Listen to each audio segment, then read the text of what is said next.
Once again, very good morning, students. The last part of time series chapter, that is remaining concepts of least squares method, we shall consider in this video.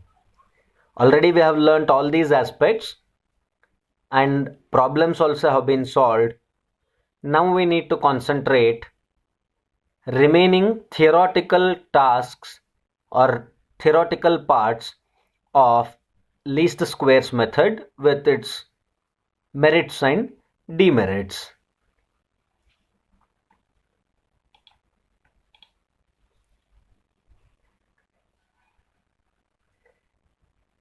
So what is this exactly? Least squares method we need to learn. Why I have kept all these theoretical aspects at the end is, once after seeing practically the problem solving and conceptual understanding thoroughly, when we have this, theory learning will become very easier. If I tell just the statements also, you will be able to visualize what exactly it was. Fine. As you know already, this is a mathematical method. Why it is mathematical method? We will be taking y is equal to function of x. That's why it will be termed as a mathematical method of measuring trend of the type y is equal to function of x. What about function of x? This function of x may be linear. This function of x may be quadratic. This may be an exponential, how we have already seen. Here, a mathematical equation will be fitted to the given time series. The given time series in the sense, the given data which will be given as time points, and the values according to those time points will be called as time series. You know already the definition of time series previously. So it will be fitted an equation of the type y is equal to f of x to the given time series. That's why it will be called as a mathematical method. The equation may be, this equation y is equal to f of x may be a linear or a quadratic or an exponential one. The process of minimization of sum of squared errors result in some equations which are called as normal equations. These normal equations already we have used in order to solve the problems. For example, linear equation, if it is y is equal to a plus bx, to that by applying summation, one normal equation we have got. By applying summation of x, another normal equation we have got.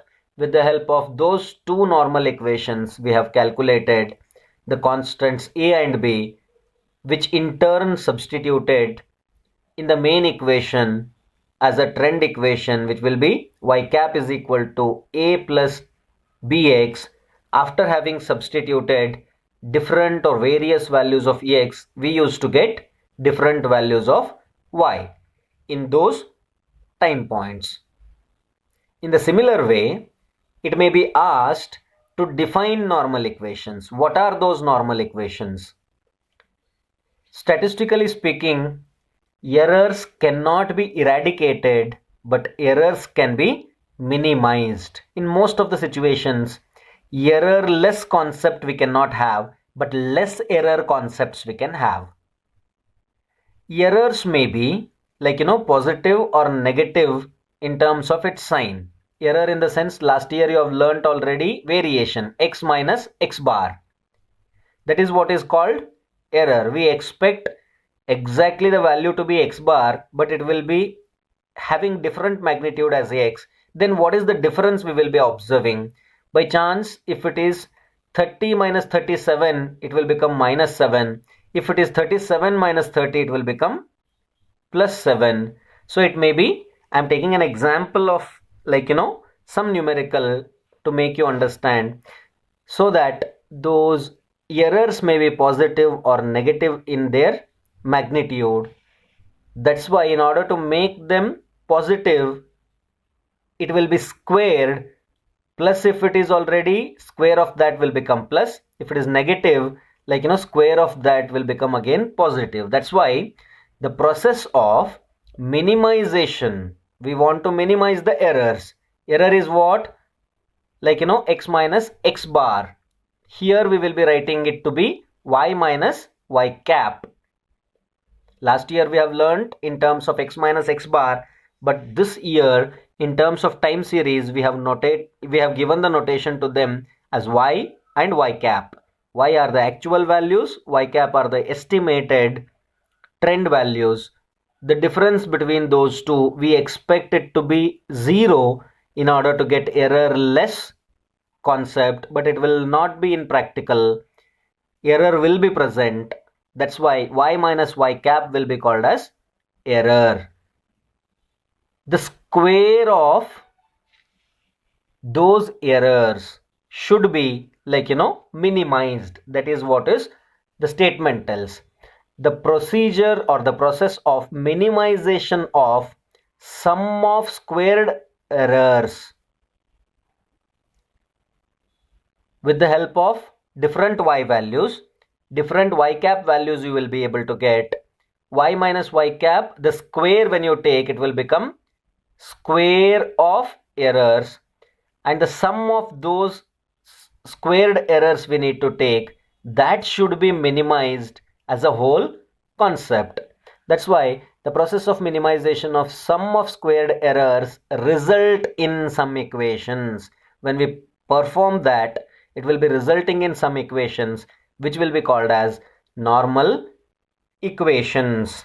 It may be asked to define normal equations, or what do you mean by normal equations? It may be a question for 1 or 2 marks. Sometimes it may be given, write the normal equations for linear trend equation, write the normal equations for quadratic or exponential trend equation. In that way also, mathematically the question may be asked. Theoretically, to define normal equations also may be a question. So those normal equations are used to find out, this also you know already, why we have used normal equations in our problem solving is, based on those normal equations we have found out the constants or coefficients A, B and C. In different 3 methods we have calculated. In linear equation only AB was calculated, and then in quadratic equation A, B, C were calculated. In the last logarithmic equation or an exponential equation also A and B were calculated. Those are the coefficients or the constants. So that normal equations are used for finding the coefficients of the relation which is fitted by the method of least squares. Here the trend line which is fitted, after having substituted those 2 or 3 constants which you will calculate into a main equation, it will be called as a trend equation or best fitted equation. Okay, here the trend line which is fitted can be called as best fitted line or best fitted equation or line of best fit.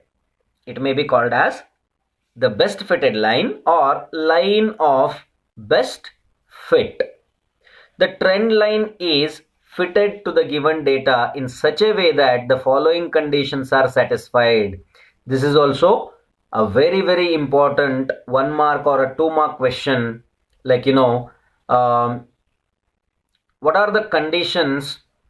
It will be asked for a best fitted line using method of least squares. You know already this from even first PU syllabus, and we expect conceptually also those 2 conditions to be satisfied as being statistics students, since we know the concepts very well. What are those 2 conditions? Sum of y minus y cap is equal to 0. Try to understand the meaning out of it. What is this? What are y values in our time series concept. Y are the values given at different x time intervals. And what are y cap? At those time intervals after fitting any line, straight line or quadratic line or an exponential line, whatsoever it may be, after that whatever we have found out the trend values using trend equation, those will become y cap values. Try to recall the problems which we have solved so that you will be able to understand what I am speaking. So sum of y minus y cap is error. Sum of those errors should be equal to 0. That means errorless. Error should be is equal to 0. That's what we expect. If not, it is happening y minus y cap is equal to 0. As I have told in the previous slide, in this particular video itself, we at least try to have y minus y cap square, sum of y minus y cap the square. Y minus y cap is nothing but error. Sum of squared errors at least should be least. If it is sum of y minus y cap is equal to 0, square of that at least will become 0, that we know. Now, if this is not happening, y minus y cap is equal to 0 is not happening, then at least let it happen y minus y cap square should be least. So that these are the two conditions which we are concentrating. You have come across this particular concept in previous year in your first PUC statistics syllabus in the name of properties of arithmetic mean. What you had there? Sum of x minus x bar is equal to 0. Sum of x minus x bar square should be least. Minimal property of arithmetic mean. The same it is. Instead of mean, we have taken trend values. Okay. How can it be interpreted? The sum of, first one, the sum of, this is what sum of deviation, since they are taken like, deviations over here. Y minus y cap itself is a deviation. That's why sum of deviations of what? Of actual values which are y and estimated or computed values. Sum of the deviations of actual values and computed values of y must be is equal to 0. That's why the sum of deviations of actual values of y and the computed values of y is equal to 0 we had written. And how can this be interpreted? Sum of y minus y cap square should be least. This is also again a sum of, it's not just deviations, but it is squared deviations. That's why sum of squares of the deviations of the actual values y and the computed values y cap, this should be y cap, is the least. So this method is called as least squares method or the line of best fit.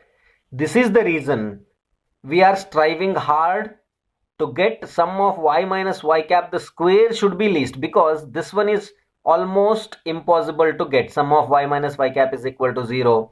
We will be concentrating on y minus y cap square, at least let it be the least or the minimum. That's why this method will be called as method of least squares. Fine. The merits of this particular method of least squares, we shall see. The method is a mathematical and so it is highly efficient. The previous three methods which we have seen, graphical method, semi-averages method and moving averages method, were not mathematical one. That's why since this is a mathematical method, it will be highly efficient. It can be used for forecasting the future trend. The earlier three methods which we have seen were having many more demerits. That's why we did not use for forecasting. This is the best method among those. That's why it can be used for forecasting future trend. It can be used for further statistical analysis. The similar meaning, like further, if any data to be analyzed using statistical techniques and tools, this method can be very well used effectively. Trend values can be obtained for all the time points. In the previous methods, it was not becoming possible, including moving averages method. Some time points we were not getting trend values. And in semi-averages method also you have seen, and in graphical methods also you have already seen, it was not possible to calculate trend values for all the time points given. But here it is becoming possible in this particular method of least squares. That's why it is being termed as merits of that. Then wherever merits are there we will be finding out even demerits in one or the other way. What are those demerits of this method of least squares? Let us see. First and foremost, the procedure of calculation is difficult. It's not so easier compared to previous three methods which we have seen in graphical method, semi-averages method and moving averages method. Compared to those three methods, it is difficult one. Then, the general form of the relation has to be determined by judgment. What do you mean by this? The general form of the relation, whether the form of the given data has to be considered as linear or a straight line, or quadratic or a second degree, or else it is to be taken as logarithmic or an exponential. That way, like, among these three, which general form has to be considered for the relation, that is to be determined by the judgment based on the data analysis, keenly observing the data, which can be a best fitted equation for the given data. It has to be determined by the judgment. That is what is another demerit of this method. The third one, if fresh observations are available, then whole procedure has to be repeated.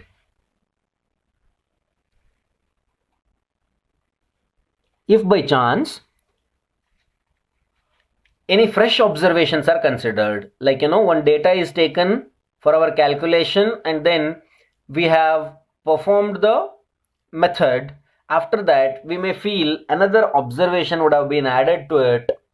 Then the whole procedure has to be repeated. It's not that automatically we can insert one value and get automatically with insertion of that particular value the results. No.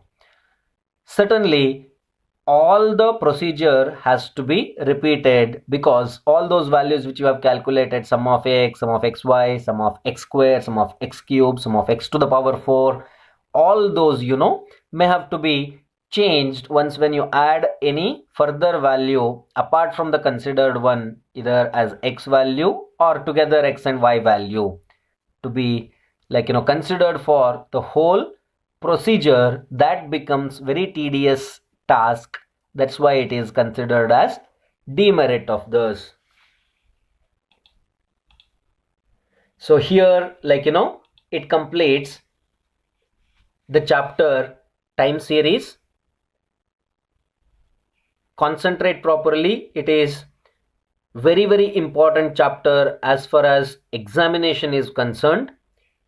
10-mark problems you are going to get from this chapter, and then 2 5-mark problems are also possible to get, and 1 or 2 1-mark and 2-mark questions you will be able to get somewhere around 10 plus 10, 20 and 25, somewhere around 20-25 marks you are going to get based on this chapter, which is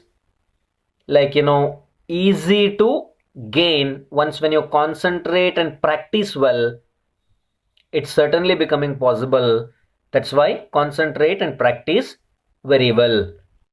Be home, be safe, and take care of yourself and your family and your surrounding. Thank you so much.